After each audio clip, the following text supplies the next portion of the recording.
and particularly committee members to be here earlier so that we could meet with Phil. Understand Brendan and Graham, you and Tanya all met with probably with Phil already. So I'm this afternoon. Oh, yours this afternoon? Yeah. Okay. Well, we were all by Phil, so that's good. Graham, thank you that you're open your department to having a review. It was a very useful chat as well. So I do wish everybody well as to what comes out of that. As far as the meeting is concerned, we have the agenda in front of us. I should probably follow up properly. Firstly, are there any apologies that we haven't been informed of any? There has been a question about how long we're going to go for. And I have said to Tanya she will be out for her 2 o'clock meeting, and I think Max might be 1 or 2:30. So we'll be out by 2. I think no problem. Okay, so no apologies. Keep going. Late items. There's nothing. I don't think anything has been given to me as a late item. Confirmation of the order of the meeting. It is as I think as it stands, unless anybody else wants to do it. What I would just like to recognise is this may have been a wee bit of a miscommunication from me. This public excluded workshop with Tanya is not a public excluded workshop. What I intended is that the PX probably, unless you want it elsewhere, Tanya, you have the chance just to meet with us as a committee and see matters on your mind. We're welcome to the chance to do that. So, Kai, we just recall we aren't going to have a public excluded workshop. We are going to these parts from excluded by Tanya. So, okay. And that's all within the time before 12 o'clock.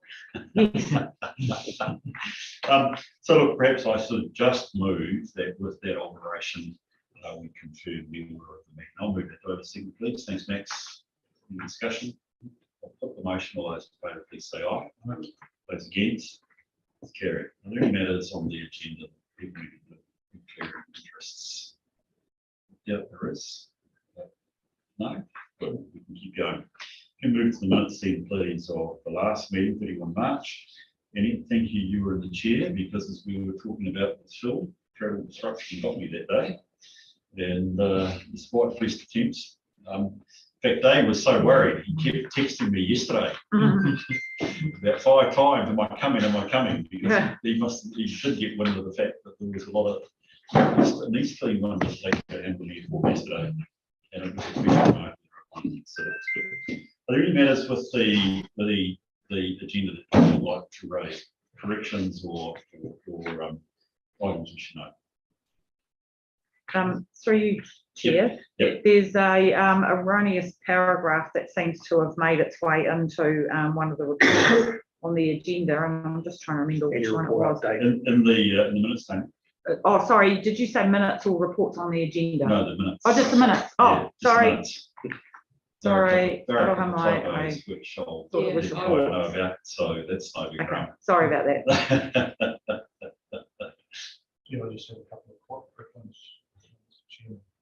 On page 8, there was reference made to the requirements of the Public Records Act. We had in my archiving. Has that been dealt with now, or is we still working on that? Let's come back to that because it's follow up bottom. I just want to make sense. Oh, sorry. We'll come back to that. Thank you, Rob.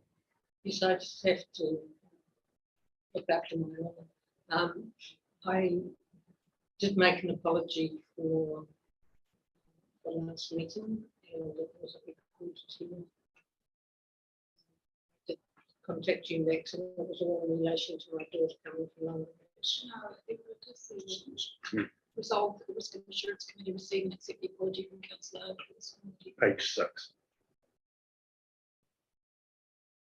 About halfway down. Oh, it is in the Oh, I didn't see it. Yeah, it's probably dominated by the change of chairperson. The does record it. Look at the shadow box down below. It's got the name there. Yeah, it doesn't. Okay, I think we've got it there. We'll just cut the typos, which we can fix. Fine. So from the chair, I will move. Thank you. Okay, I'll put the motion on those in favour, please say aye. Right now we've got follow-up and action. So yes. Kit, Yes, it's just a question on the public records emails and this one. Was it commented on the, it's been on the report, I just picked it up, but I just wanted to build the record. Yes, so I can give an update on. So we've gradually updated every computer. Stuff. Yes, I think I met with Billy last week. I think there was only about 3 left to do. So that's upgrading our email system to Office 365, which Brendan, that will enable us to once we've got those, we've upgraded to archive. I believe it does, yes. Yeah, I don't so know. it's- We check on that. Yeah, I'll check on that, but they're all been remotely by NFX, yeah. So they didn't mind it at home, so gradually, they had to be every year, so gradually being There were in effect 2 things that were, shall we say, that I've noted in the exhibition. One was a bit which was going to come to the next meeting, which we've got. Thank you, Brendan. So that's good. The other thing that was going to come back to this committee, and it was at an unspecified time, was a draft. And I think this might have been where you were going to draft IS strategy.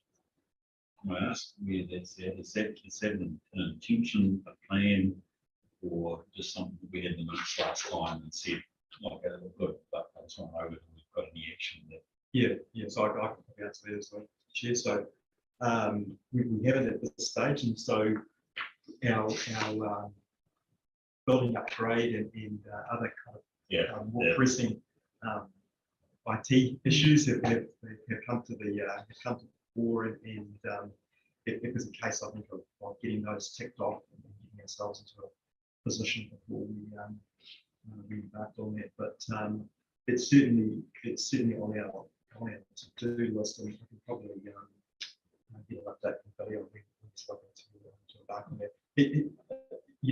He hasn't just done a formal strategy, but I think he's building it as the direction that we need to go. So, Well, he gave, I think, he gave a pretty good report to us in the minutes, showed that.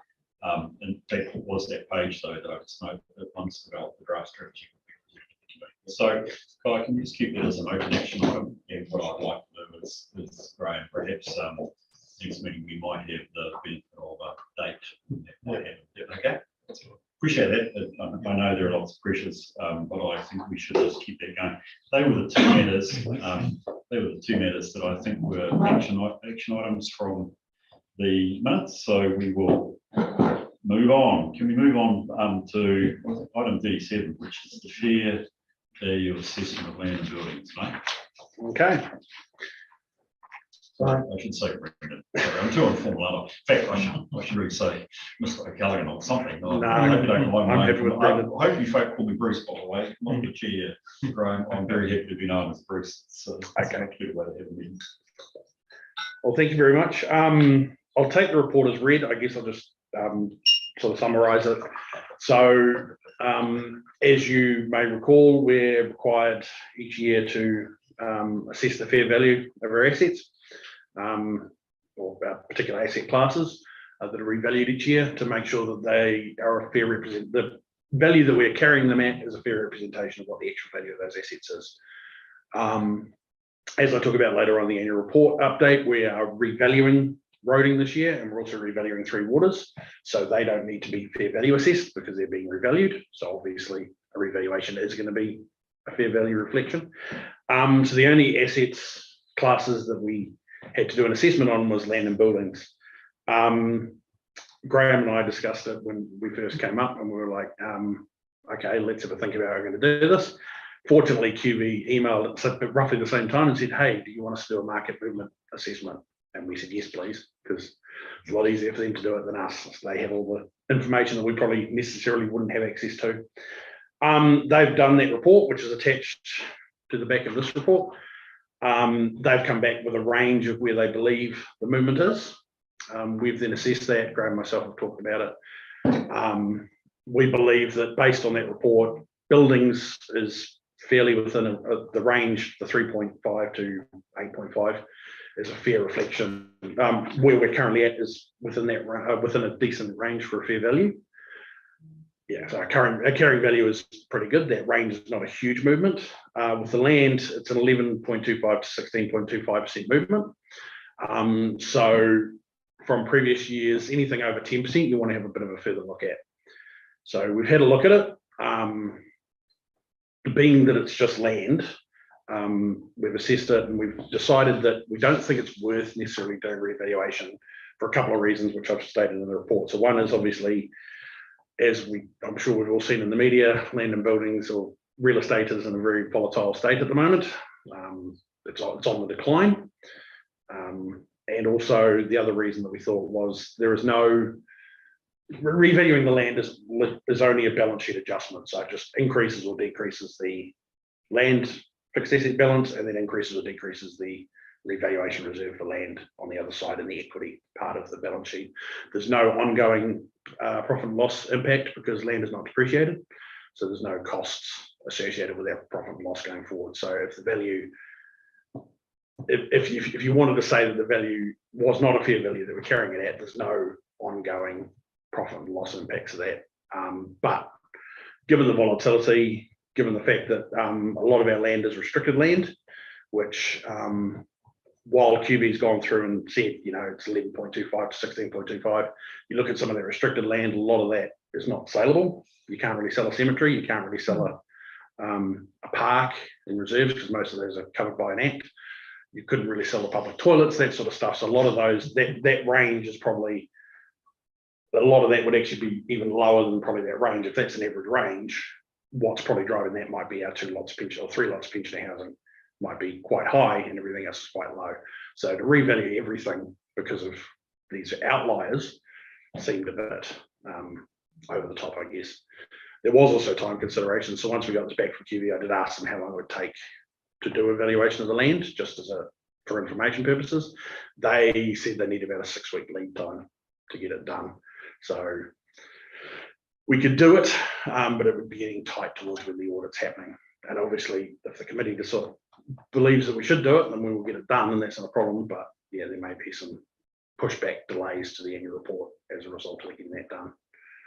That, I guess, is not necessarily a valid reason to say don't do it because it's going to push back the annual report, but it's just something I guess I'm giving you for context. Just remind me, the last evaluation in the building was End of June 2021. So it was a year ago. Yeah, and a normal cycle it would be 3 years. 3 years. Yeah, so it wouldn't be till 24. Yes. At the next revaluation. Yeah. Okay. I think given the volatility, it's probably highly likely if we don't do it this time, then we'd probably end up doing it next year anyway. Yeah, which is still a year in front of Yes. we would plan to do it. Okay, cool. Questions from me? I don't have a problem with the approach. No, just a comment really. I think through the chair, thank you for that, because that further explanation, I mean, the nature of operational land, I guess we could have all worked it out. Yeah. The report's not Yeah, true. specific on that, That's good so point, yeah. And we're making a decision that could happen in any financial year. Yes. Do we do we have an audit, like just a general question on whether they're likely to have an opinion on that? So I had, once this came back, I did talk to Matt and had a discussion with him about it as well. And I don't know whether Matt wants to chime in with his thoughts. Happy to add to that, Brendan. I think Brendan and I, Brendan proactively reached out and gave an overview of what the indicative movements in those valuations might look like. We did have a discussion and work through those points that Brendan's already discussed. And I think, importantly, and probably doesn't come out, in the QV valuation, but Brendan alluded to there, it could be, well, it's, a broad range above 10%. It could be, in fact, lower than that. And maybe we go back to QV and they could clarify that, or we clarify in that report. But it is also while we revalue on a class by class asset, and it's important that the committee takes a view on the class of assets. It is, in the context of the council, a reasonably insignificant asset, and we're going to be working through 3 waters and roading this year. So those are the 2 material asset classes that are being stepped through. So from an audit perspective, applying a pragmatic lens, we could see why there would be valid reasons why you would not need to push through evaluation, but did did talk to Brendan and explained, while that was the audit view, it was important the committee considered and reached their own decision on whether they felt evaluation was required. Thanks, Matt. So that's a good point. So while an individual pass through, we might be 11 to 16%. Yeah. Even if we took 16%, what would that be as a percentage of total assets? I mean, total fixed assets, 300 something million, 320, 330. So you're talking 1.6 million on 330s. Yeah. 0.5%, Yeah. or maybe a percent when you add the two together. We've got a very pragmatic argument here rather than necessarily a principled argument that Yeah. value says, yes, we should revalue. Yeah. Okay. Committee members, you got to, I suppose we should go to a motion on this then, but I mean, is there any view that folk would like to express?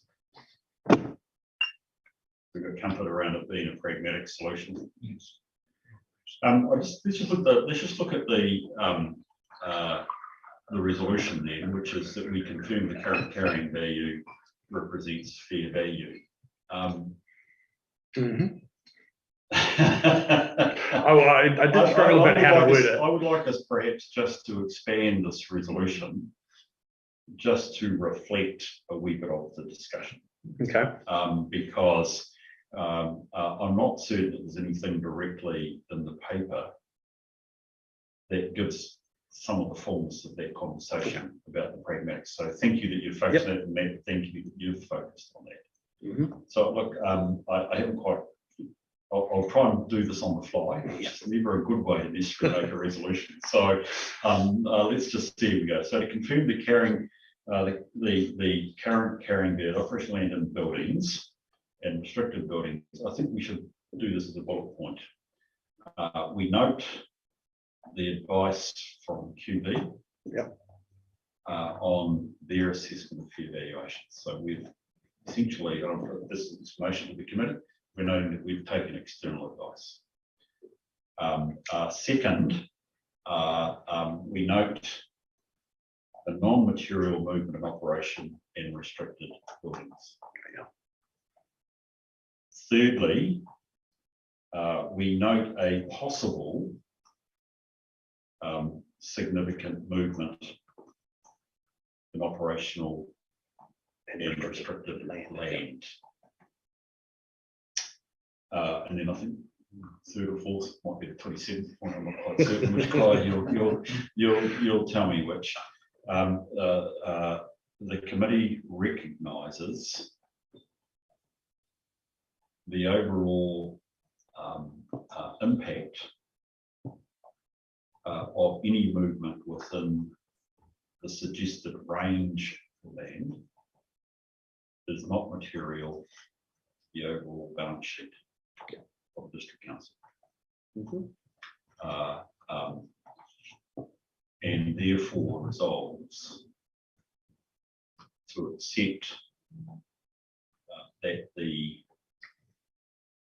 carrying value is materially within fair value.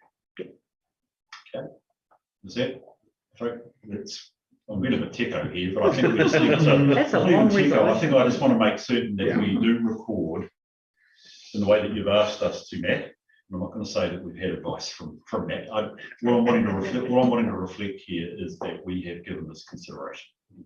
A reasonable amount, 50 boo. Eh? No. I think the point here is that we you've made your inquiry. There's no point you can go forward. But for these reasons, we're agreeing materially the balance sheet's okay. And that's the advice that I'm hearing, Ian and I. Okay, so look, let's, do we need to have that read out again, or are you folk happy that was the inquiry? Are you happy that we've been able to get that down? Well, in that case, I better move that motion because I've actually written it in the long run. Do I have a second, please? Thank you, Annette. Any discussion on the motion? Fine. In that case, I'll put it. All those in favour, please say aye. Aye. Those against? Carry. Thanks for that, Brendan. Thanks for that. Thanks for your very helpful input, Matt. That's useful. Graham, we're into the incremental steps we're making around tying up long word, about explaining what our big risks are. So, Yeah, thanks, Bruce. So Yeah, at the last risk assurance meeting, we presented the committee with our top 10 risks, and we added one other to make it 11.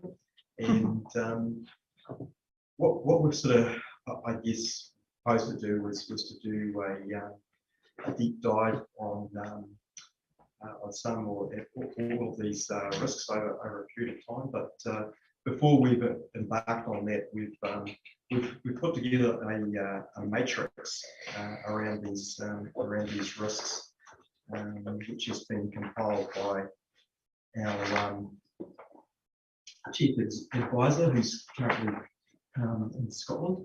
And what he's done with this matrix is he's basically listed the risks, the nature, a base risk profile with no controls, and what our current risk profile is in terms of likelihood and consequences, the residual risk, and just a comment. So I present this today, and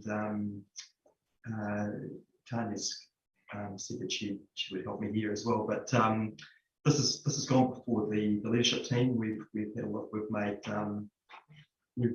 some very minor changes, but it's primarily what Ross has compiled. So it's really before we embark on this deep dive risk is that whether the committee is just comfortable with the profiles that we've put on these and the comments associated with those. So. Thanks, Graham. And certainly I took it as a point, it was a necessary report back on a sort of summarisation, but you just made a couple of really key points. We're asking Ross to be the custodian of this, presumably on part of ELT, correct? Yeah. Yes, I guess it's there are top risks which aren't necessarily all financial risks, and they go right across the organisation, across a number of other key areas. So, and I think from this is it's he said that yellow column there, what our target risk profile is that this potentially is where we should be moving towards in terms of is our current risk profile with existing controls sufficient, or should we be changing that? And I think in terms of like what we want to be reporting back to the Risk Insurance Committee on when we do a deep dive on these risks, do we want to prioritise those as well in terms of that risk profile, in terms of how we want to report back? And what does ELT do with this time? Through you, Chair, before I answer that question, can I just give an overview about resourcing? Yep. Seeing that you mentioned it. Yep. So we don't have anyone really with a part of their role that is devoted to this activity area or that. Nobody really has that oversight. It sits in the Business Enablement Group, which Graham is GM for.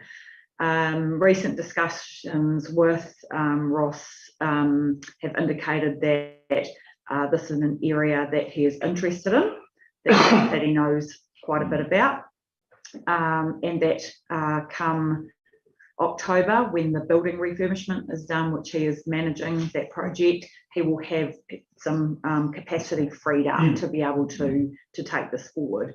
And so that's sort of what I'm I guess if you couple that with the review of finance that is being undertaken at the moment, I'm sure that we will get some recommendations around risk, even though it covers much more than just finance.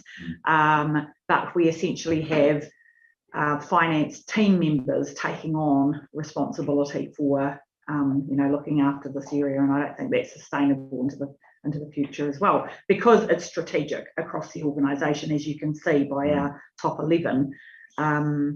So I think what we're wanting is a leadership team. So we don't look at this at all on a week-to-week basis. I'm just going to be completely honest with you and upfront with you. Okay, we don't get this out. It's not on our agenda. Graham brought it to us a couple of weeks ago, and we had a discussion on it.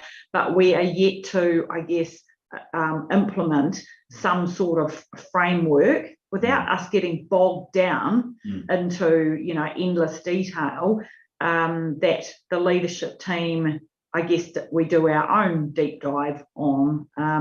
In terms of weekly risks, yeah, we talk about that at leadership team meetings. So we've just had one raised by Mark yesterday around the AOTSC wall, and he talked about some, you know, kind of issues that he was grappling with that he needed wider leadership team input on, you know. So yeah, dealing with that, I guess, as they come. Speaking of Mark, oh, that's scary. He's listening. He's on YouTube. Yeah, so yeah, I guess one of the questions for me is kind of what next from a governance perspective and what next from a management perspective, and hopefully we get a bit of a sense of where each other fits. Tanya, this is not a weekly review. Yeah. I wouldn't expect the ELP to do this weekly review. Yeah. And look, and I also take on board your point that at this stage you're still testing the waters, if that's the right word, around ROS or some form of risk resource, which is fair enough. So fair point. Yeah.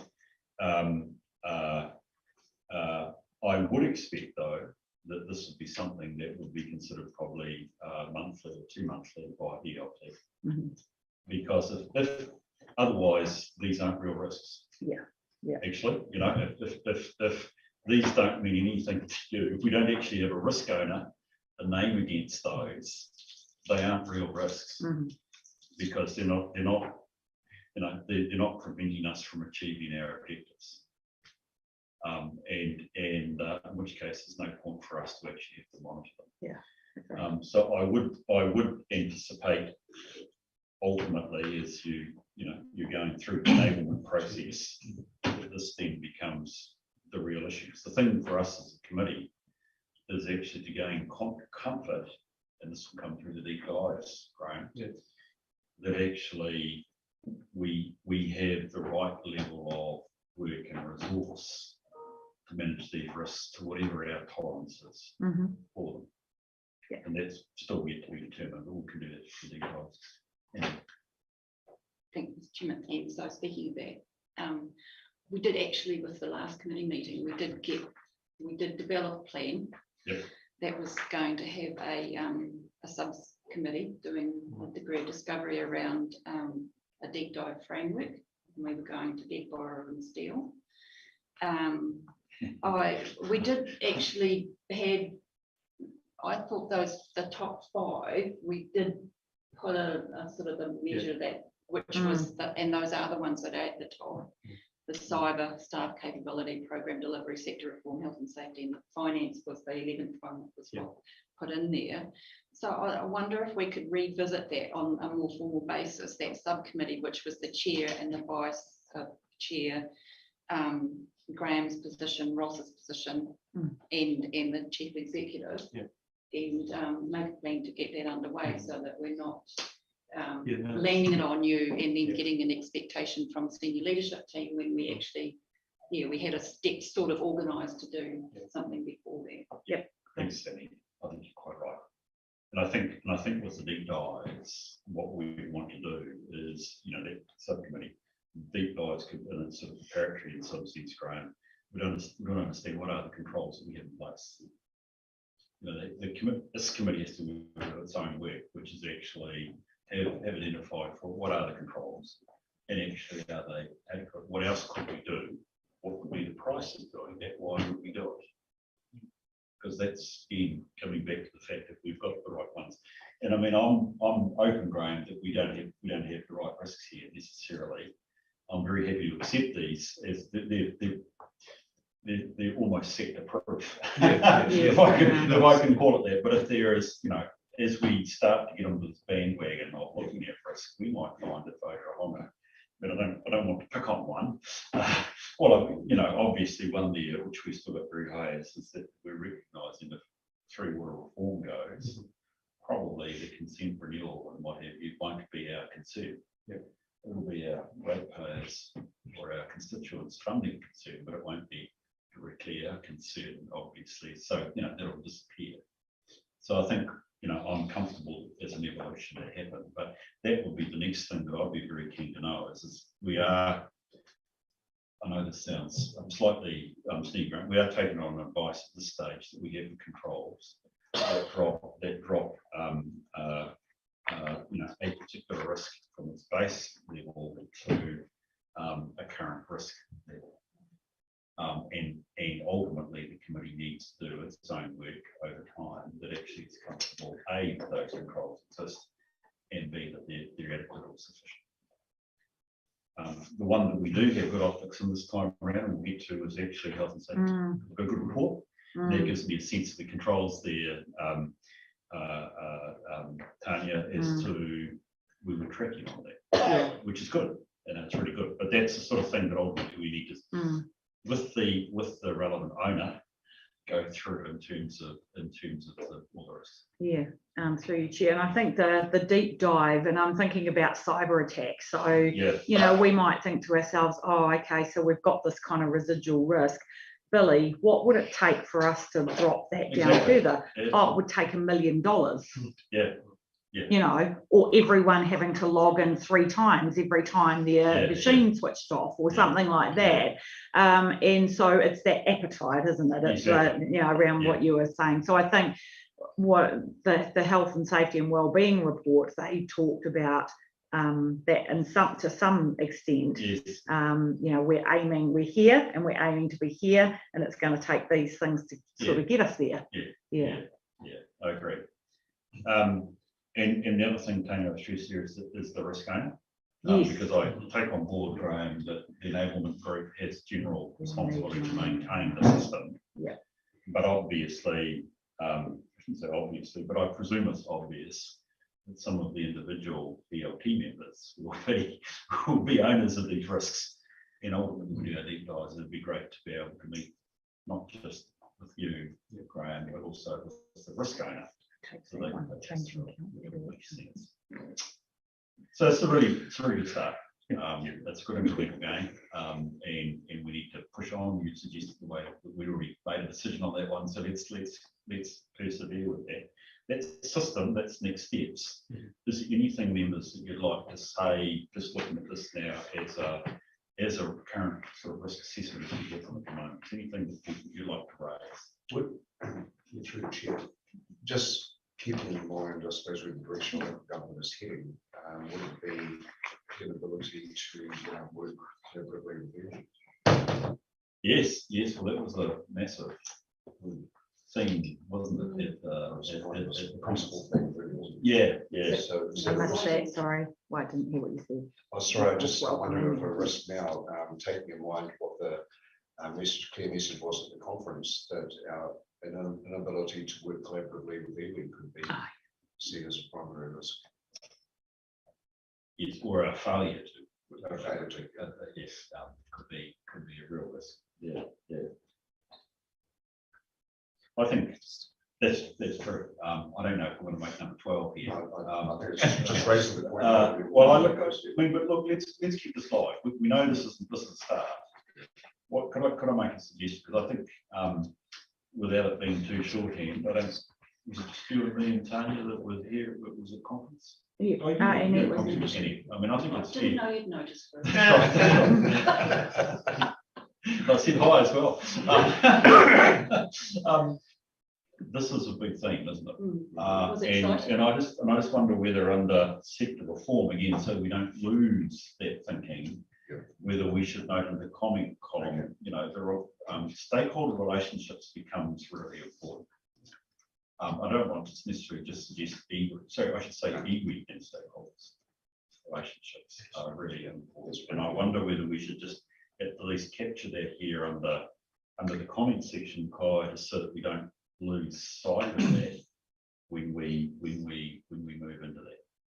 I mean, here's where we may even want to reflect. We want to change it because there'll be a good number of risk registers around the country that would have iwi and stakeholders as their own risk and a risk in their own right, whereas they wouldn't have one or two of the other ones that are here. But let's capture that. That's correct. Just through you, Chair, I'm just kind of questioning the rolling it in under the sector reform kind of part. I'm just trying to work out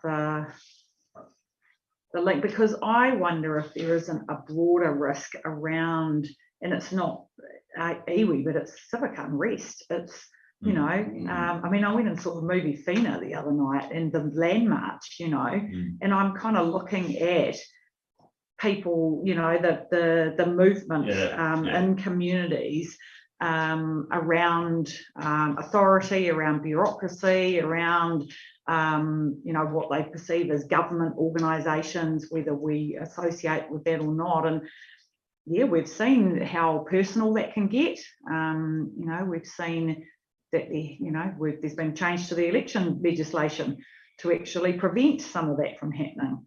So, and I'm not connecting iwi with that. I'm just saying that there's people are questioning, you know, organisations like ours. And yeah, I don't know whether maybe the smaller group look at that and the one around relationships with iwi, those two, and see if they fit in, or I don't know. Look, that's fine.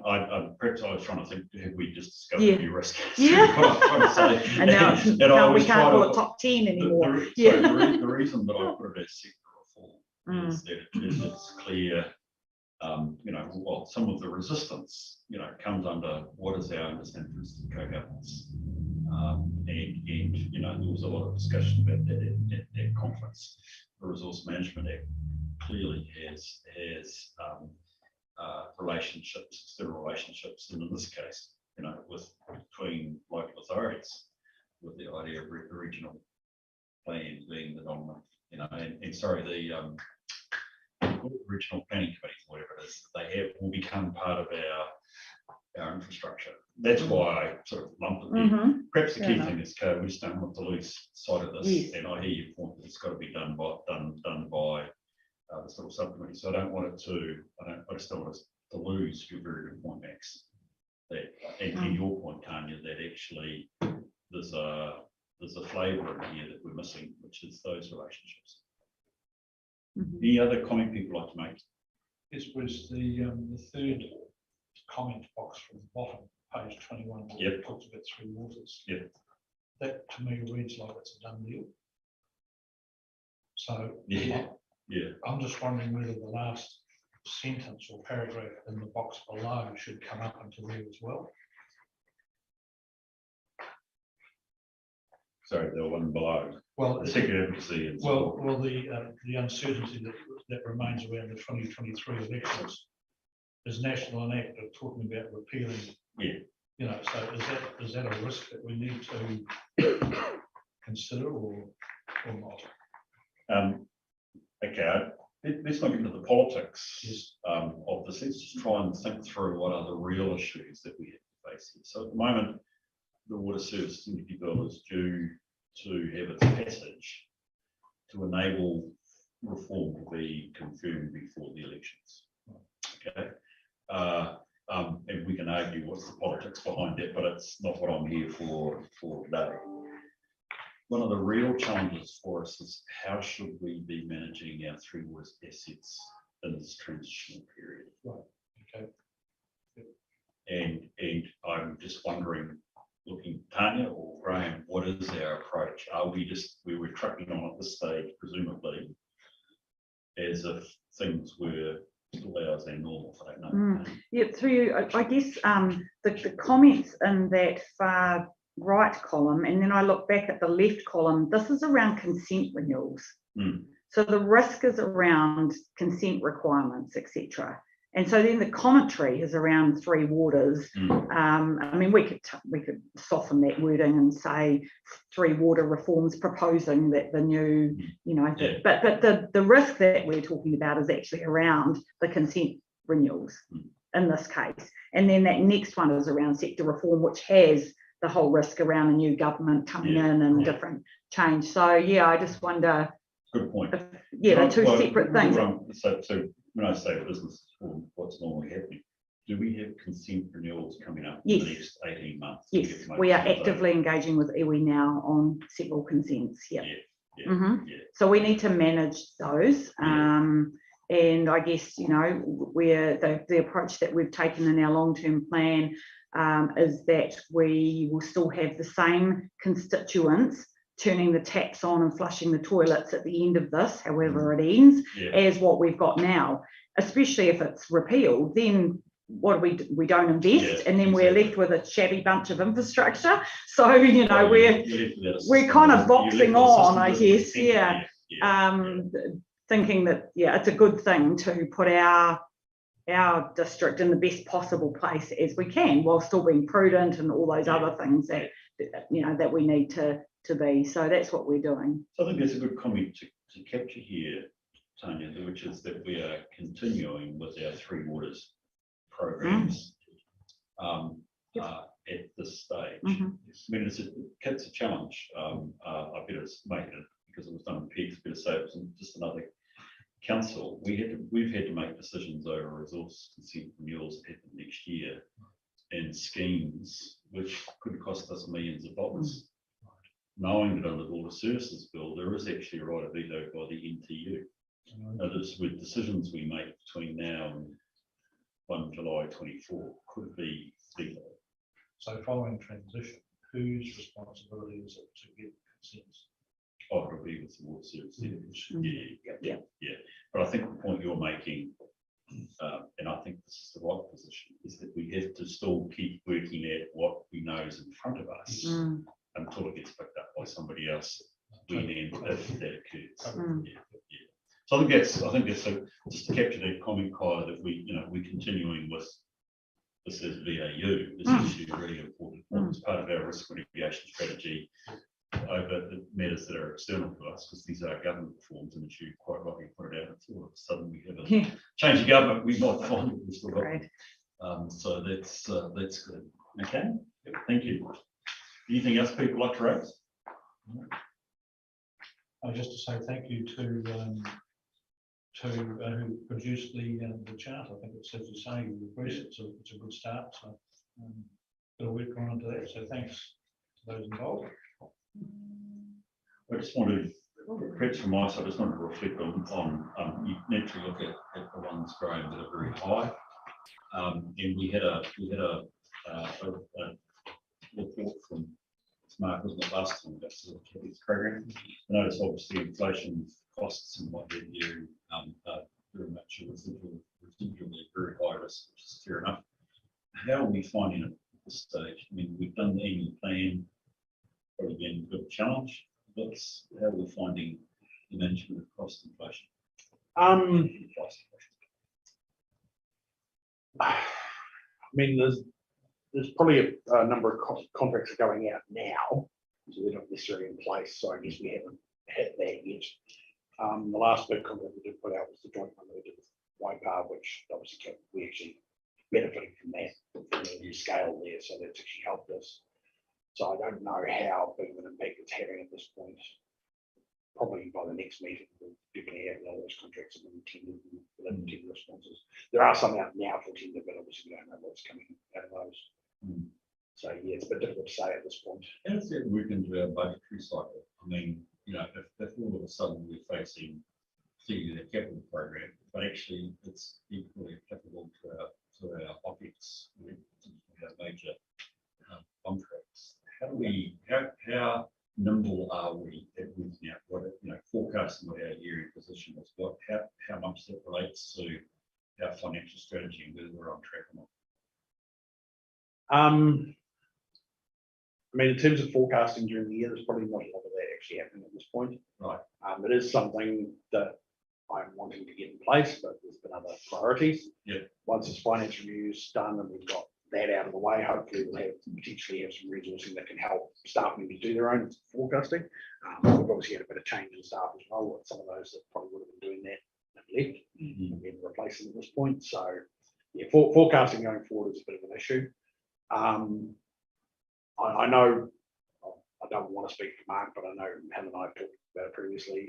A lot of the things like pipes and renewals, stuff like that, if the tenders come back at a higher price than budget, then it'll probably be a report to council to either say we'll either do less pipes than we're planning for the same budget, or you give us a bit more money and we do the pipes we were going to do. Roading, I guess, would be a similar situation if that was to come out. A lot of our roading contracts are multi-year contracts, and a lot of them are already currently in place. Yeah. So it's just an escalation issue in those cases. Yeah, and then obviously other capex is on an as needed basis. If we need to come to council, we would. No, I probably get that as well. Bruce it was one of the questions that Bill asked me yesterday. Oh, right. I'm not being disingenuous. We don't have Let's my make it hard, but yeah, you I go. had my interview but I guess over the last sort of 10 years, we've been in a period of relatively low inflation trends, and we haven't really spent a lot of time. We've massively improved our forecasting around capital expenditure, but we've never really, as long as we were managing budgets, we've never really had inflationary pressure to manage OpEx budgets. So we're moving into a period now where I think it's going to be an absolute necessity. Otherwise, we're going to potentially end the year with just some massive blowouts. So, it's certainly an area that we can look at developing some forecasting reports to bring that to council as well, and we can take that onto our monthly financial report. Might be quarterly forecasting, but still monthly reports. I mean, I'm genuinely interested in the answer, and yes, I think you've pointed out to me, and thank you, front of gap. But I'm also just trying to prove this modest point, the value of these quarterly risk reports. Yeah. Okay, which is how do we manage a higher inflationary environment? Yeah. So I'd like to suggest, unless committee members have any other comments, I think we've discussed a couple of things. One, and your good reminder that there is a little plan that we should put into place to develop. I think secondly, there's a sense, Tanya, which we're also discussing, and I appreciate there's other things that you'll come back to this about how we add internal emphasis to risk management, which is ultimately a concern of the committee. And I think, Graham, the other thing I would say is if we need to start with some prioritisation, it's logical for deep dives, we would start with the very highs. So climate change, inflation, and consent renewals. At the very least, but we can take your advice. Okay. That's really helpful. Thank you. A great discussion. Is there anything else people would like to say? I think the committee's had to say, but we didn't know if I could check. We're okay? Bruce, Yeah, Matt, go, mate. sorry, could I add to the conversation, if that's all right? Just a quick observation from me. You go. So I think from an audit perspective, very pleasing to see a risk register being developed. It's one of those things we really like to see in an organisation, and I'm pleased to see it's being developed and rolled out. Just an observation from me as we work through that conversation, and perhaps a reflection. I appreciate it still being able to evolve over time, but yeah, Tanya mentioned it and Brendan mentioned it again. One of the things that stood out to me that was perhaps missing in it, I'm not privy to all that's gone on, but it is an issue that's, if you talk to those charged with governance, the top two issues that are being talked about in New Zealand at the moment, one is climate and the second one is talent, attraction and retention of talent. And Tanya mentioned in terms of the complexity of getting owners to put against this register. And I was speaking to Brendan the other day, and I think the roading team's down to 50% capacity at the moment because of the ability or the difficulty in attracting and retaining attention. So, and talent. So I just thought I'd flag that, it's a key issue at the moment, and it didn't really come through in there. I may have missed it, so apologies, but just thought I'd add my 2 cents in. Thanks, Matt, and I'm very appreciative of your perspective, so thanks for jumping in there. We do have climate change, and the third one down is organisational capability and capacity. It might not be quite cool, come on. I don't mean it in any snide way, but having said that, I think that's a very good point that you raise, Matt. And again, I think this is the benefit of the deep dives, that will get fleshed out. What actually is the real issue? And yes, it is indeed, amongst other things across the sector, ability to find staff. Well, through you, Chair, I mean, with the discussion that we had this morning, Yeah. where I said one of the greatest risks I see is that there's potentially going to be no chief executives left to lead all these reforms because they're leaving in droves. That's right. Yeah, and so, and I'm kind of being a bit flippant, and it's not just chief executives. That's obviously the part of the organisations that I'm closest to. There'd be at least 20 vacancies around the country at the moment, I think. And, you know, massive turnover. So, and that's kind of right through, you know, senior roles, technical roles, that sort of thing. So, yeah, huge concern. There's 4. Stop tweeting. Okay, that's good. Can I move to the recommendation, which is that we receive the report from Graham? It's pretty appropriate. I won't try and make it a longer one here. Do I have a move? Thank you, Kit. You move. I have a second. Thank you, Annette. I'll put the motion in, please. All those in favour, please say aye. Those against. Carried. Thank you, Graham. We appreciate that. It's good to see the move, and let's see if we can make even more change between now and then. Health and safety. I'll let Kylie and Natasha come up here. You guys. Thank you for having us. Welcome, you folk. Appreciate you being here. I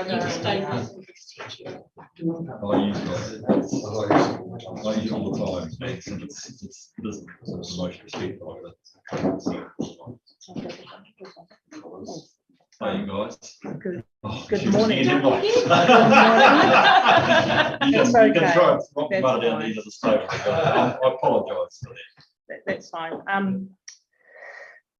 My name is Hensha Brown, and I'm the People and Capability Administrator. I believe Tracy might have introduced me at the last meeting, and as she was gradually stepping down, I've actually taken pretty much a sole charge for the last couple of months, and put this report together, which taken that you've read. Yep, you can assume that. Okay, but I'm still that's very keen great. to hear your good insights in it, though. That'd be great, thanks. Yeah, that's good. I would like to make a comment just on 3 highlights rather than reading right through the report. One of them is our compliance training. You know, we've had a vast improvement and we've really closed the gap on that. And obviously with COVID in the last couple of years, it's really put everyone behind the 8 ball, but we've really closed that gap. And we will continue to fill in those. We've only got a couple more to complete, and I've got them already scheduled. So, and now it'll be just a matter of maintaining that training program as well. Wellbeing, obviously that's continuing, even, you know, as we come from being out of isolation back into our working environment, and then having to go back home again for a number of our team members. So that's a strong focus, just making sure we're in regular contact with them, and even trying to get them to come to the having our meetings in town. One of the work-ons with the health and safety is our site inspections. We I've implemented a schedule, and I've had conversations with the managers to try and fix this area, and what also includes like a follow-up process, which I'll be reminding them and sending both emails as well as text, just to make sure they're on doing the job pretty much. Yeah, so, and that's about it. Do you have any questions? Thank you for that. That's a great insight as to what you're doing. And look, I appreciate this because it's giving a chance for the committee to fulfill part of its function, just to understand what are the systems and processes we're using. So that's a really useful insight. Thank you. I'll open up to the committee members if that's the case, to any questions they may or may not have. Yes. Anything at all? Commentary first. Excellent report. Thanks, Katrin. Thank you. And good to see some good ground being made, and the relationship that you've got with the staff as well. Yes. It feels much more engaged. And just one.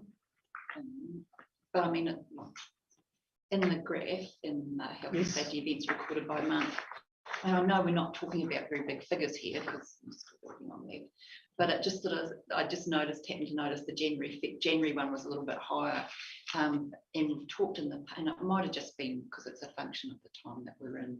I know when Tanya first started, we talked about doing the, the back to work programs. People have been in holiday mode and things. Yes, that's right. Yeah, Mm. it's just, I just wondered whether that was a reflection of that sort of. No, not really. It's just everyday workplace event where, from memory, one of our staff members tripped over a hose that he'd been cleaning out, and it was just probably one of those things that you don't often think about when you are working. So they're just only minor. Yeah, no, I think probably that just that those the back to work thing, getting Getting that back he into wasn't the still swing thinking of being work. in Hawaii while he tripped over his Yeah, that's hose. right. Yes. Yes. Yeah. I think most of us, when we do come back to work, we are still in our holiday Yeah. mode. Yes. So, Yeah, and it's quite good just voicing it back sometimes, just so that people are thinking about. yes. Well, that's something that we could actually consider as well too. Like another focus of mine is that having a regular update on, especially like in the winter time, you take extra care, and summertime, this is what we're going to do when we come back to work. So we'll be looking at that as well too. And certainly when we reintegrate back into the office, so when the refurb is finished and we're going back in, there'll be a big kind of part of the overall change management will be a program around reintegrating. We've got the ergonomic assessments that we're going to be doing, and we're moving into a different kind of work environment than what we've had before, with a lot more open plans. So everybody will get inducted back into the building, and a kind of a refresher about all of those sorts of health, safety and wellbeing things at that point as well. Exciting. Through the chair. Yeah, Terence, thanks for the report, very cool. Can I just ask this a bit selfish here? When you're doing the next first aid responder training, can you invite elected members as well, please? Yeah, sure we can. Yes. Yep. Responding training. Yep. For first aid training. Yeah. I'm having a course coming up in possibly October, November. Awesome. I hate to be We're because actually- everybody else is trained as something like. offering it. Sorry, I didn't be trained. Oh, is it right? And given I'll do another everything one. seem to be older at that. Yeah, October would be a good day to You're have it. So I suffer a heart attack. Yeah, that's right. That's where you delegate, I'm sorry. We are actually just on that first aid that you mentioned. We are coming up to doing a mental health first aid. So sometimes it's called psychological first aid, but it's almost, instead of focusing on the physical, it's focusing on the mental. And we haven't offered that to our staff for a number of years. And that's a course that we've had good uptake. So we opened it to everybody. It's a whole day course. MH101 it's called, and I think we've got, was it 23? We have 23 enrolled. and 2 tentatives. So, Yeah, so that's almost half our organisation have, in terms of a voluntary thing, but that's, half the organisation are taking up the opportunity, which is really good. Through the chair again, is there the objective of using Ask Your Team again continually? Yes. Yeah. So we have a contract with Ask Your Team I met your that, case manager the other day as well. what was it, I sorry? met your case manager at the conference. Oh, did you? Yeah. So we can use the platform as much or as little as what we want. So we do the annual engagement survey that we call the Big Buzz, and that's in September each year. We've done 2, so this will be our 3rd time. But we also use it almost monthly at the moment for pulse check-in surveys. We've had one called Coping with Change that we referenced in the report, and that's we've used the same kind of library of questions each month so that we could track what was happening with sentiment in relation to change, because there is so much change going on that's impacting our staff. So and then we also use it for other kind of ad hoc projects through the refurb. We've used it to get feedback on the design concepts and things like that. So it's a really good platform. We've actually you've just used it, we've started onboarding as well. Yeah, so we just created Trying a to new capture survey. everything.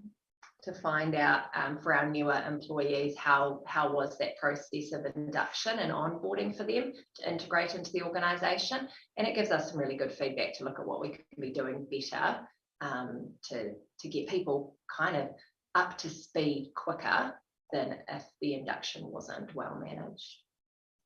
It's a really good platform. Through you, Bruce. This is just an aside, but I was at brigade practice last night and we had I remember it was a psychologist or the other one. Yes, that's it. Employed by FENS, and he came to talk to us about trauma and dealing with trauma, and not just trauma as brigade members, but also trauma in your private life and so on. And you mentioned the mental side of things as well, and that's perhaps something that could be useful to consider. Perhaps is that that service was offered not just to brigade members but to families of members as well. So it was just a thought that I'd raise it while I was still fresh in my mind. 62 registrations in 6 months. Hey, that's good going. Yeah. So you've obviously been motoring through something there. And, yes. Well done for that. Just making sure, and because we've got small teams as well, making sure that we haven't got everybody on the same course on the same date as well too. So just juggling around to make sure that we're still operational as well as getting people trained. Yeah, top of page 25. Can I just congratulate the water services team for getting that location on their first attempt. Yes. First time that has happened. So well done to that team. And it's pleasing to see on page 20 that you've actually got at least 3 focuses for your next 6 months. That's cool to see that forward planning there. And the only other question I had was really to do with the graphs. I just wondered, would you mind using some more colours that are sort of a little easier to read? Okay, sure, definitely. Yeah. I just find the very light blue and the pink almost, I just can't pick them up too well. Okay, no problem. But other than that, no, congratulations on a very good report. Thank you. Lovely, thank you. Bruce, through you. I'm sorry, Robin Jeffrey. I understand this is maybe quite problematic, but does the whole of staff ever see each other and get together as a unit? And I'm not talking about association. So at the moment, it's definitely challenging given that we are out of the office, but we have actually made a commitment to having all staff. We have a monthly all staff meeting, and we've used that as a catalyst for something else. So I guess as an example, the one last week, it's an all staff meeting, and we followed that with an office etiquette workshop. So that was a workshop, a brainstorming exercise around what kind of behaviours and conduct would we love to see in an open plan office environment, and what would we hate to see in an open plan office environment. And so, you know, that's an opportunity to get people together. So we do that monthly for the all staff. We have, I tell about the Anchor Day idea? So just yesterday at the leadership team meeting, I floated the idea of implementing Anchor Days as part of a new flexible working arrangements policy. So the concept behind those is that the organisation would agree 2 days per week where you wouldn't be permitted to work from home. So this is once we move into our new era of getting back into the building. And the purpose of that would be that we would have 2 days out of every 5 where we were collaborating. We had those kind of accidental bump-ins that you get where staff are together rather than being ships in the night all the time because everybody is working from home on different days. So we still want to encourage flexibility, and it's something that's important for attracting staff and retaining staff.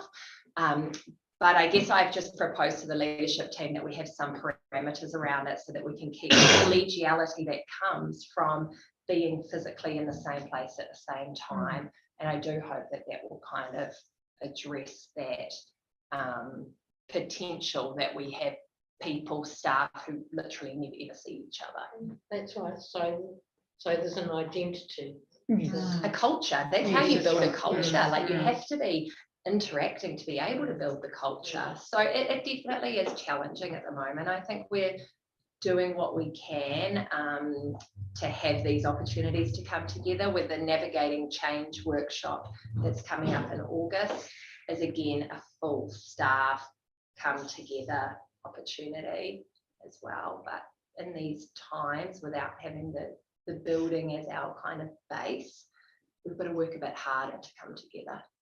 Yeah, I'm a big fan. Thanks, Robert. Look, just a couple of very quick questions. COVID, 32% you've noted staff Yes. and contractors. Have we suffered a second spike or the recent spike that's been Not going around, yet. or are we calming down? It seems to have calmed down. However, there seems to be a lot of flu.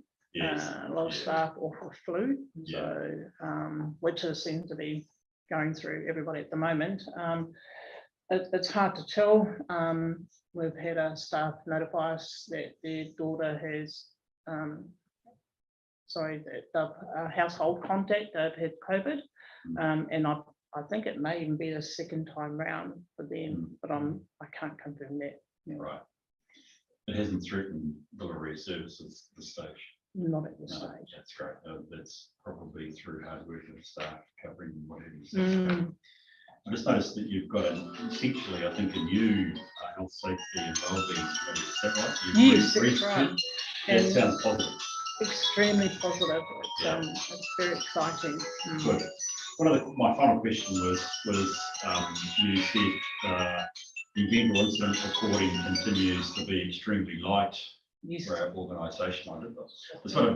It looks like to me too, but I just wonder if you could give me a few thoughts on why you see it as light, please. It's light, and I think it's and it I don't know whether it could be like it needs to be a team effort, and I think that's what's been the missing link with this new health and safety representative team that we've got of identified the issues and they've come up with solutions, and we're working through other ideas on how we can improve it. And I believe that they are going to be the backbone to getting improvement on those reports as well. Yeah, look, I don't want to say there are incidences happening out there all the time. That's right. But it did look reasonably clean, which is, partly a good sign potentially of good health and safety, but equally, I think it's fair to say there are probably events there which would be helpful for us to be aware of. Well, exactly. Those near misses. So And this is what we need to try and educate everybody. And obviously I can't do it on my own. And that's why this team are more than happy to jump on board. They're even looking at possible alternative solutions to reporting back as well. Yeah. So I see you've got a session with Mike Cosman that should be a really good chance to, for instance, perhaps Storm and Norma around all this stuff. Yes. Okay, that's good. That's very helpful. A fair crack at that touch. So well done. I think we've no more questions that are outstanding. Thank you. Lovely, thank you. And thank you, both of you. It's been great. So I think we just move to the resolutions, or the resolution, which is that we've received the report appropriate. And by the way, it was very helpful because we've just considered our quarterly risk report, for which one of them was health and safety. So we're able to think of that in light of exactly your good report today. So it's been helpful. But I'll move from the chair that we received notice report. Go ahead, a second. Thank you, Robin.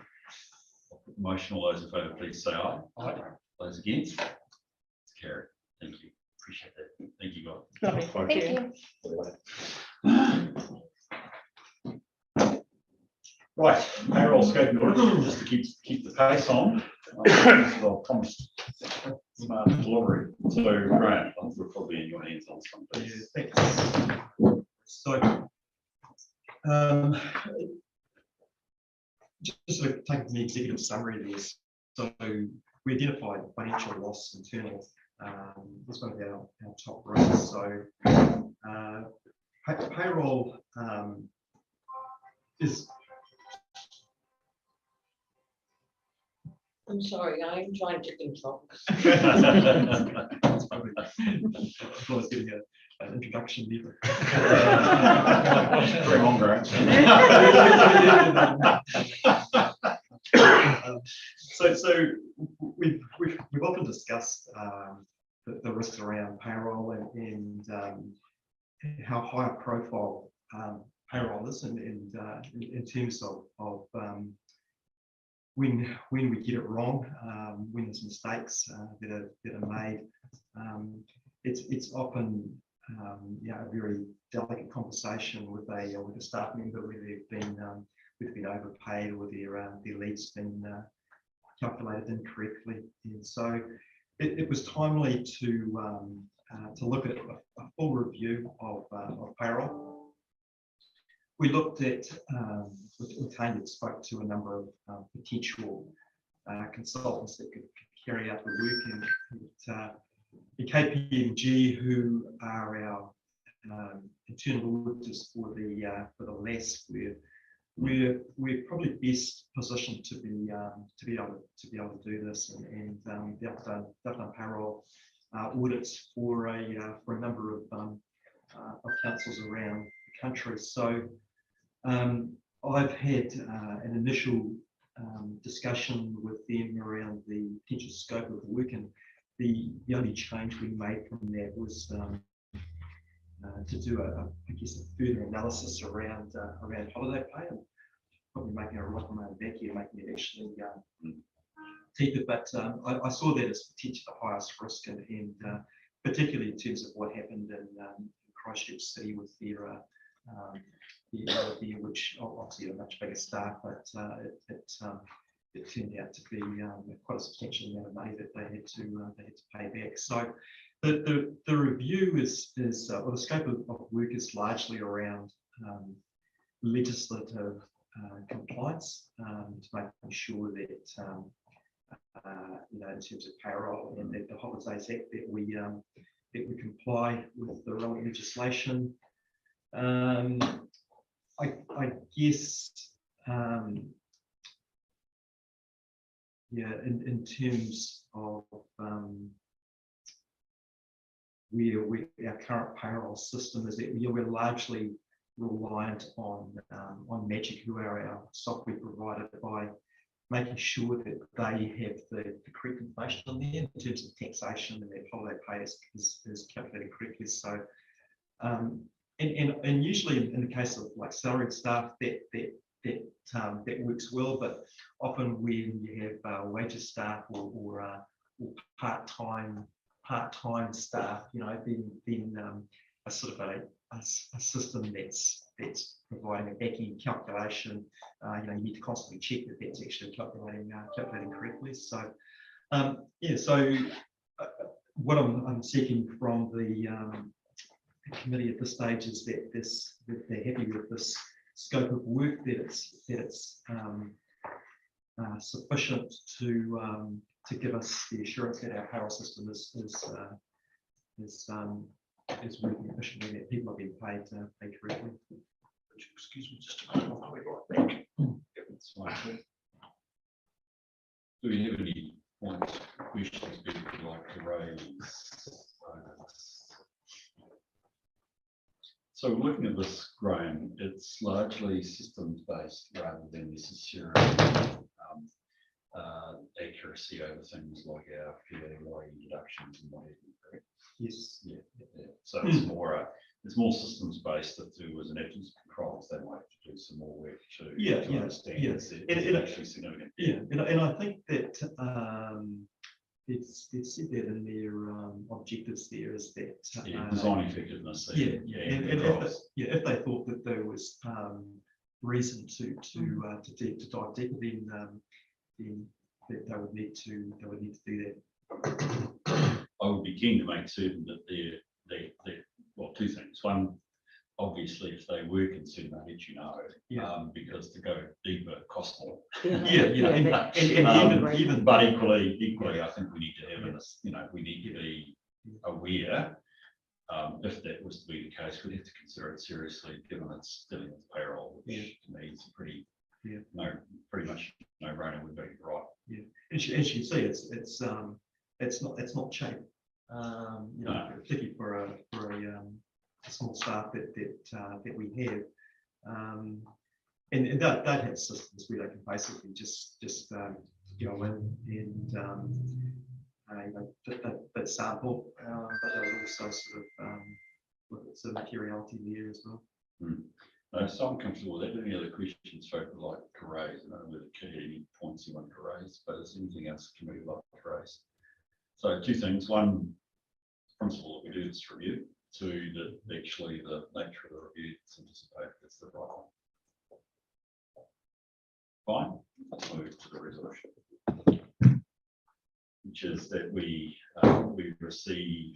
I don't think we need our approval to actually do it, but I think we're in receipt of you in effect saying that you give us a chance to comment and we're comfortable with it. Chair, just as a matter of interest, are our PAYE's tables, are they an automatic update in Magic or? Yes. Yeah, so they, before the end of March each year, they'll send us through and say, we've got the update, they'll load it onto our test server. We actually roll the test server into April, do some tests, make sure it's calculating properly, and then tell us and they load it onto our live server. Yeah, so that would cope with the course. Yeah. Period change. Yeah. Yeah, the cruel thing is going to be your part-time or your wage staff as and contractors and so. Yeah, we try and test some of those, but obviously there could be something weird for someone that we haven't tested, but yeah. Sorry, just while you're out, we probably to the point we want to move on the resolution that we're happy to have this done. Was there any questions that you might have had over the KPMG review? It was just the one over in the Holidays Act section, Bruce. I just wondered what the cash up practices meant. Do we actually pay people out for not taking it in or something? No, it's a request. No, you can do under the current You can, yeah. legislation. Legislation. You can pay out holiday pay in work. Yes. But we've elected not to do that. As a leadership team, we saw it as important that staff took leave as opposed to paying them out. But there might be some exceptional circumstances, where we look at a case-by-case basis, but we don't have a general policy to pay out annual leave. Right, that's what I thought. That's what it might have meant. My view, through you, Chair, is I would consider such a request if that person had demonstrated that they took leave regularly. And there was just, they've been with us 20 years or whatever, and there was just a build-up. But I would need to see it demonstrated that they had taken, their leave, some leave regularly. Just two things, if I may, comment.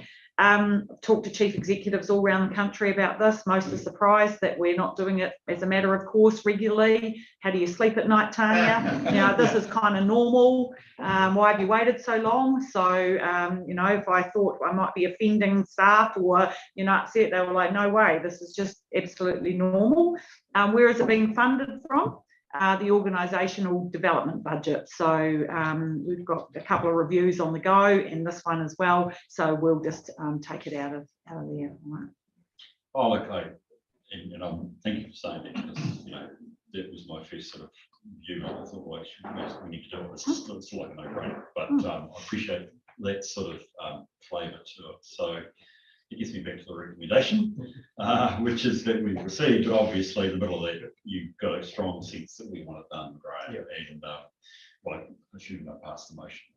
So look, I'll move from the chair that we received. Thanks, Max. I'll put the motion. All those in favour, please say aye. Those against, it's carried. Okay, we're going. It's we're nearly half time. Do we need to have a 5-minute break, or will we just keep pushing on? Lunch at 12:30. Oh, right, okay, so we're going to go another 5 minutes. We'll get through everything in that time. No, Depends how many questions you got. Yeah. No questions allowed now. We're into rundown way. Look, can we move on to the annual report update, please? Yep.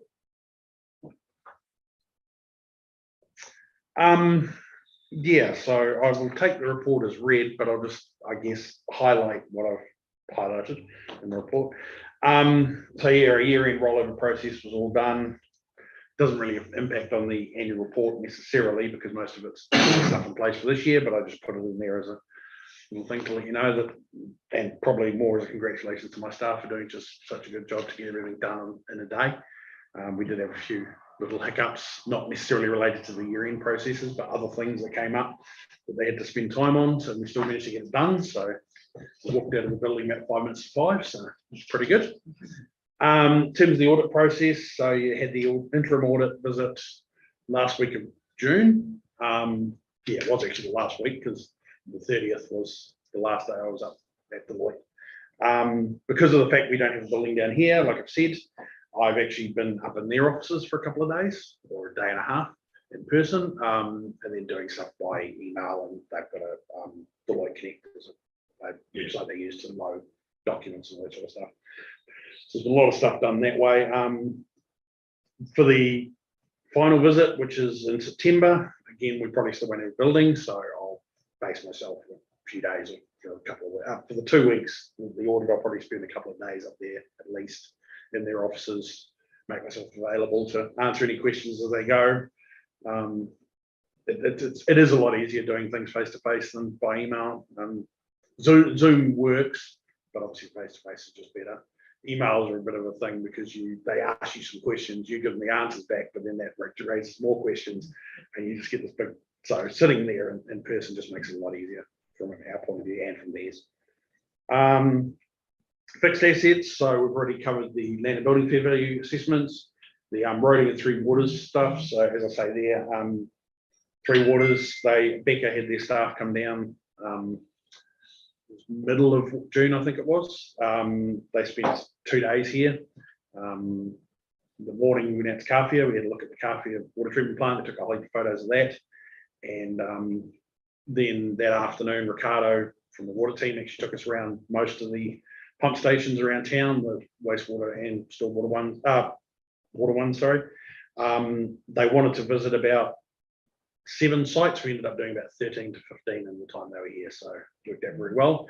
They ended up taking 250 photos of all of our assets, which they're sending us copies of. There'll only be about 20 will end up in the final report, but just they've documented all the ID numbers and everything, so we'll get all that information. So if we don't have it in our current asset management system, we'll be able to add that going forward. So it's really new. It's actually, there's other benefits, not just the valuation that's come out of this, so it's been well worth it. So they're just working through the valuation side of things now, doing the actual calculations and all that sort of stuff. We're still on track. I believe the time frame we said was the middle of August that we should get the reports back. As far as I'm aware, hopefully everything say that we're not on track for that. Roding's in a similar situation. They haven't actually come and done a site visit. They were planning that hopefully next. I said in the coming months. It should really be in the coming weeks. I think I wrote the wrong. Thank you. You're about to get stretched by me. I would have had. I was going to write weeks, but something popped months in my head, and I just wrote the wrong thing. Yes, no, it's planned in the next couple of weeks, I believe.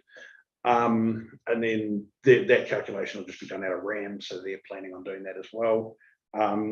And again, that's the same deadline. So mid-June, we should get those reports for initial review. And then if we're happy. Mid-August. August, sorry. Yeah. You said June would be which year? The months things can completely throw me out now. In terms of service performance, so Nadia would have actually been the one to talk about this because it's now sits in her department to look after. But I did talk to her about it last week, and that's where this came from before I wrote the report. So there's a lot of work all the managers have been working on, a lot of them. We've got the resident survey out as well, like I say. Oh, you can? Yeah. We'll leave that unless there's questions about it, then you can talk to it. I don't, unless they want us to go into further detail.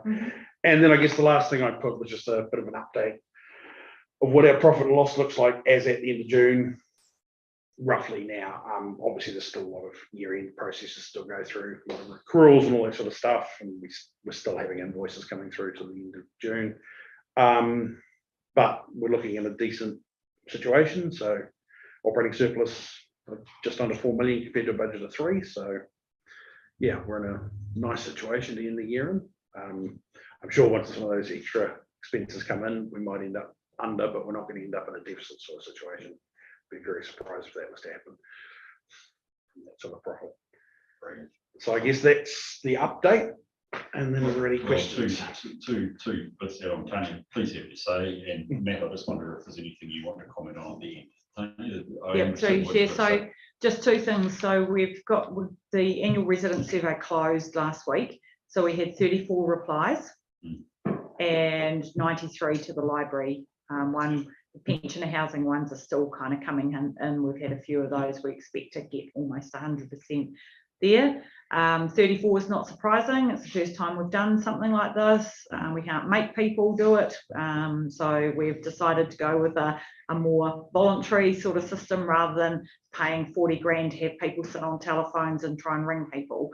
So yeah, I think it'll build, and as we get platforms in place for engagement and the community start understanding how we are changing the way we engage with them, then probably that'll increase.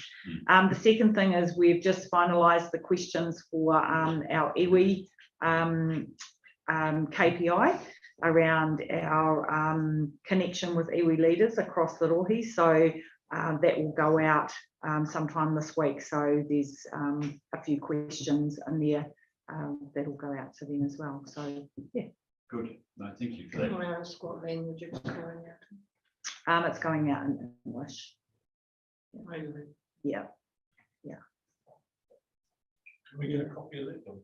Are we able to get a copy of that? Oh, we can send you a copy thanks. of that. Yeah, there's a KPI in our long-term plan around that. Interestingly enough, just picking up on that comment, the kaitaka wainga role is out being advertised at the moment. Iwi were adamant they didn't want that translated into Te Reo Māori, even though I offered to get that paid for. If we're moving into that space, we pay for translation. So there is no iwi member that would take on a translation and have their name next to it in case they got it wrong or got a dialectical difference or something kind of happened. So you send it to the translation service and pay for them to translate it. So at this stage, we're opting not to do that. We may move into that more bilingual space, in the future. I think Heather's getting signage at the library that's bilingual at the moment. So, and all our signage in our new office, the naming of meeting rooms and all that is going to be done by iwi. So yeah, So that was we're progressively moving there. That's a good airtime. Yeah, Oh. very good. Thank you. I was going to say, ironically, your stakeholder inquiry, we may well give rise to finding out what should be the speaker or otherwise. So it's Yeah. useful. It's good to get the engagement. Yeah, exactly. Matt, I just wondered whether there was anything you wanted to say about the audit or its progress at this stage, please. Nothing from me, Bruce. Just really pleasing to see, good overview from Brendan in terms of where we're at, and it looks looking positive for year end. Election year, we've got a hard deadline we need to meet, and from our end and Brendan's perspective too, we're fully geared up to achieve that. So it looks like we're in a good place at this point in time. Sweet. So what would be the biggest risk that we've got to manage to get the project across the line? In terms of that, hitting that deadline? Don't get sick. Yeah, actually, I mean, that was not what went my mind at first, but yes, staff getting sick, I guess, would be an issue. Obviously, not getting the revaluations within the timeframes that we're planning, that will cause delays. Those are probably the two biggest risks. Yeah. What can we do to make certain consultants come up with I take your point. I mean, sickness is sickness. And we're not gonna thresh staff at their crop. But what's the I'm going to say we can thresh consultants. I don't mean it that way. But given that's my role sometimes. What's the ability to make certain we get these by mid-August? So I mean, I am in pretty regular contact with them at least weekly. Apart from putting more pressure on them through that contact or ringing them every day or something, I don't know if there's specifically any more I could do to push it along at this point, because we're still 2 to 3 weeks away from the deadline. I can't remember the exact date that we put. As we get closer to that date, if it looks like we're not going to hit it, then I will start increasing that pressure on them to say, hey, how are we getting on? When are we going to get this? When are we going to get that? Oh, look, and in the public meeting, I don't want to suggest we're not going to perform, but I just, Yeah. I think what I'm trying to reflect here is that I can see from the way you describe it, and I think probably what Matt's saying as well, this is critical. So Yeah. I'd also think about escalation, about who might make the call if it was an issue, but I'm anticipating an extreme rather than hopefully Yes. it'll be the normal situation. I think, particularly this year, is that we've planned well in Yeah. advance. Yeah. So everyone has to understand what deadlines are. Yeah. And so it's and I guess from a values point of view, I mean, I've got to combat things like sickness and that as well. Yeah. So it's but we're in as good a place as we could be. Good. Yeah. No, well, look, we get a pre-election song, that's good. Yeah. Saying to Tony, it's one that'll be along with Christchurch and Auckland, which is a pretty esteemed crowd to be in the middle of. The cabinet there, anyone's from, we'll get there. Okay, brilliant. So let's move to the resolution, which is that we receive Brendan's report. I'll move that from the chair because I smell lunch. And it's also cancer. Put the motion, all those in favour, please say aye. Those against? It's carried. Brilliant. Well, why don't we just take that break for the lovely lunch that's been prepared? Very grateful. Can I just suggest we just make it a break for 10 minutes, but you're welcome to bring food, coffee, whatever it is that you're still doing back to the table. But I just think I'd like to keep going to make certain my commitment to Tony that is there and go on the rest of your days. So Just through you, Chair, just the reason that I really need to be at the meeting at 2 o'clock is it's with the National Transition Unit staff that are responsible for our area for Three Waters reform. So it's the People and Capability Manager. So Kylie will be joining Mark and I, and our relationship manager, Brent Manning, they're at Waitomo at the moment and they're on their way through. So I just wanted to seize the moment while they were doing a bit of a whistle stop tour to grab them so we can have our time with them. So we've got to go through the management report, the debtors report, and just getting committee sign off for changes, including, by the way, Tony's given me her views of that return as well. I just want to make certain we're comfortable with what we return to that. And it's partly as an exercise because we don't always talk bribery, corruption, although we do in an appropriate way, but it's just also a chance. I'm just taking the opportunity for us to do that. So, and then we've got time with Tony. So that's still means 10 minutes now, guys. So can we be back with any residual food? You're welcome to still have it here as a said, or a cup of tea at 10 to 1. Matt, are you still able to stay on board? We've got one really with management for items might be useful to hit you around. Yep, no problem, Bruce. Okay, thanks, Matt. Thank you. Right, folks. I'd say race for that food. And,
I said it would be a working lunch, so apologies to anybody that's watching. Try and talk a bit longer. We're up to the outstanding management report points. Brendan, please. Okay. So I guess this is the standard report that we've done the last few meetings, just with some updates on a lot of the points. I won't go through them all individually. I guess I'll just wait for questions to come. Just as an update, one of the items or a couple of the items I referenced, there was an upgrade happening to Magic over the weekend. That went fine. There was no issues from that. There happened to be an issue completely separate from the upgrade with Magic where people couldn't log in, but it wasn't just affecting us, it was affecting everyone, but that's been resolved within half an hour. But no, that feeding on from the point, that's happened, it's all good. No issues. Graham and I have figured out the journals thing, got that working today. We tested it already, but I hadn't brought Graham into the testing, I'd done it all myself. So I had to train Graham on how to do it. So we've done that now. But yeah, I guess I'll just leave it for questions on any particular items rather than going through and reading everything out. By the way, have you done, look, I should have, I meant to total up the number of items here. Oh, yeah. And those which you think are cleared. Have you got those numbers? I did put that in the report. Have I missed that? Yeah, 4.1. So there's 13 items. That's right. That's Yeah. right. 3 we think we've completed, and 1 that some of it's completed. And we're waiting on Deloitte to confirm. Some of which they won't be able to confirm obviously till year end. Yeah. Because they're like the year end processes. Some of them, I don't know whether Matt's in a place to confirm that we've done them yet from the interim visit. Well, I don't think now's the time. to No, throw exactly. Throw Matt up that to Matt. Yeah. But Matt, I just wonder if there's anything that you wanted to say. But one of the things, Matt, we have probably thrashed poor old Graham and Brendan over is addressing the management of 4 points. I hope we've seen reasonable progress. Perhaps I can leave it at that as a question. To you. Bruce, from my perspective, just having a look at, I was pleasing to see the overview, not having the background of it, but certainly the trend is, moving from what Brendan outlined in the report of 26 open items in 2019, 2020 to what potentially maybe 10 at the end of this year, and hopefully it continues to move downwards. I think very pleasing to see that trend moving in the right direction. So I think all positive. As we look to close out the audit, we'll talk to Brendan about any of the more material ones and discuss those. But look, I think it's definitely moving in the right direction. Look, I think it's fair to say it's been a joint project between the committee and Graham and Brendan to keep this going down.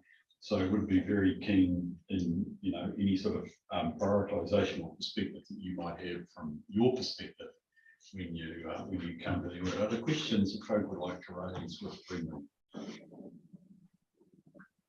One of the things that still might be helpful going forward is actually the classification of bonds.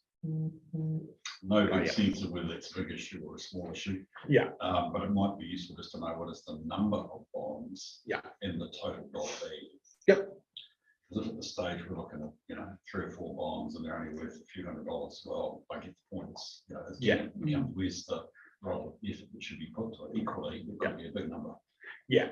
It's definitely not 3. I know it's a lot more than that. Yeah, Probably 30, 40-ish off the top of my head without going back and looking at the spreadsheet and confirming that. Usually around $1,000 each. They're mostly old curtain crossing bonds or entranceway bonds. Yeah. Where people they paid the bond when we used to charge that as they've done the work, and we just don't even come back to ask us for the bond back. So our rating guys have been doing a bit of work, particularly Jamie, going around a lot of those older ones and confirming that they're actually done properly to the standard that we require, and then refunding the bonds where he can do that.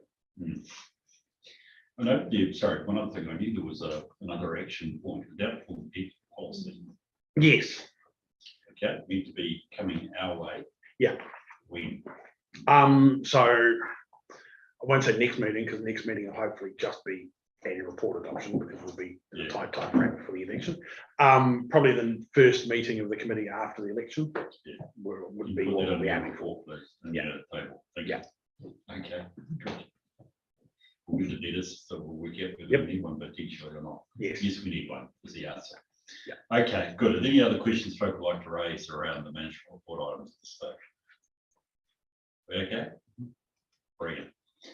Thank you for that and for the continual reporting. That's really important. And Matt, thank you for being here for this. It's very, I'm very keen to you just keep the wellness as we go into this next audit round.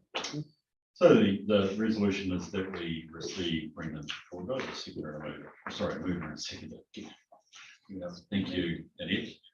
Thank you, Kit. I'll put the motion. All those in favour, please say aye. Aye. Those against? It's carried. Thank you. Right, Brendan, don't go away. Yep. Cheers, mate. Yes. So as the chairperson pointed out before, we the last meeting decided that debtors reports would be useful to do. This is the first one that we've done, so I am more than happy to take suggestions on improvements to the report.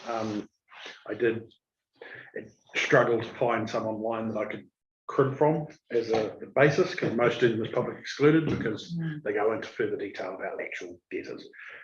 This one I wanted to do high level, not public excluded. If you want me in future to go into specific information about specific debtors and stuff, and we do public excluded, then please let me know. I guess just to go through it, so I've sort of broken it down into 3 sections, so rates, water, and sundry debtors. So as you can see from the rates graphs, in terms of outstanding, so a lot of it is this year, or the year just ended, sorry, because it's 30th of June, and then tapering off as you go over the rest of the years. Anything older than 2016 gets written off, so there's statute barred under the legislation that after 7 years debts are written off, so that's why there's nothing further back. And then as you can see, the total rates outstanding, so between 2017 and 2020 it was increasing, and then the last couple of years it's decreased pretty much almost back to the 2017 over 2 years compared to the 4 years it increased over. A lot of that I have to attribute to Teresa, who's doing a great job in the debt management area. She started around 2018, but she was looking after customer service at that point, so wasn't focusing on debt management as much. The last couple of years, she's been specifically in the rates and debt management area. She's done a lot of work. She had another email today from someone she'd been dealing with who said she does a great job, how professional she is to deal with. So, yeah, so I can't say enough about how good a job she's doing in getting that debts down. Now, yesterday, Councillor Jeffrey sent out an email about Māori land debtors and how much that makes up this. Talking to Teresa today, it's a bit difficult to specifically identify it because you've got Maori land debtors that are where it's Maori land owned by Maori people, not being used by anything, but you also have some that are leased out, which then it becomes are they a Māori land debtor or not, because they're leased to someone under a 10-year lease or longer, so therefore they're recorded as a ratepayer. What do we use as a basis to determine it? There's also been changes in legislation. Yeah. Around rating of their own entities. So, Yeah. so once upon a time, we would have what our remission schedule, if they met the criteria of being not below Maori land unused in their natural state. Now under the new legislation, they typically become Non-rateable. non-rateable. Yeah. So they're not, we don't strike. Yeah. They meet that criteria. So yeah. So traditionally, maybe we've seen a big right on for those. Yeah.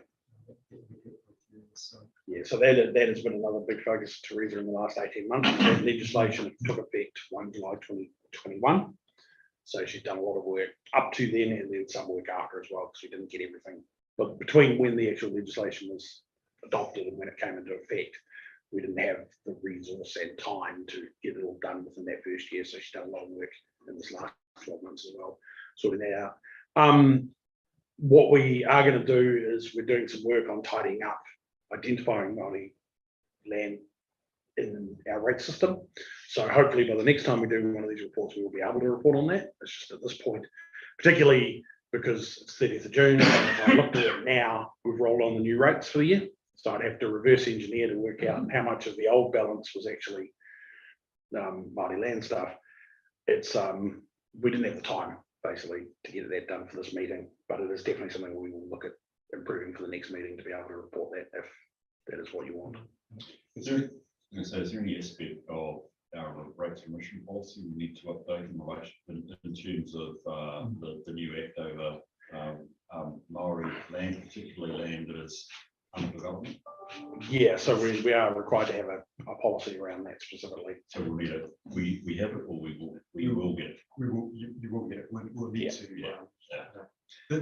The existing policy still uses the same criteria, Yeah. so Yeah. but it's just changing around the wording. And it's almost like both Brendan and I had a number of conversations with Teresa around the changes in Maori land and I guess the intention of the new legislation, and there might be a point there where we need to look at some additional resource in terms of actually doing physical inspections of some of that land and to formulate like a proper database of all the Maori land in the district and what the state of it is, and it's not just us. I mean, it's been an issue right around the country. And, a lot of the time, just make fences and the adjoining owners just stop and just wandering all over there, and so I mean, we can sort of pick up things from GIS, looking at it, but often this land, particularly like out of Karpi, is all landlocked and you do it by sea, and it's not easy. Okay, Kai, just for a little action bring up, we got, by the way, the alphabet policy, which I want to make significant. I think it probably is important you guys come back with an approach. Yep. And take over Maori land, Yep. particularly in light of the act. Yes.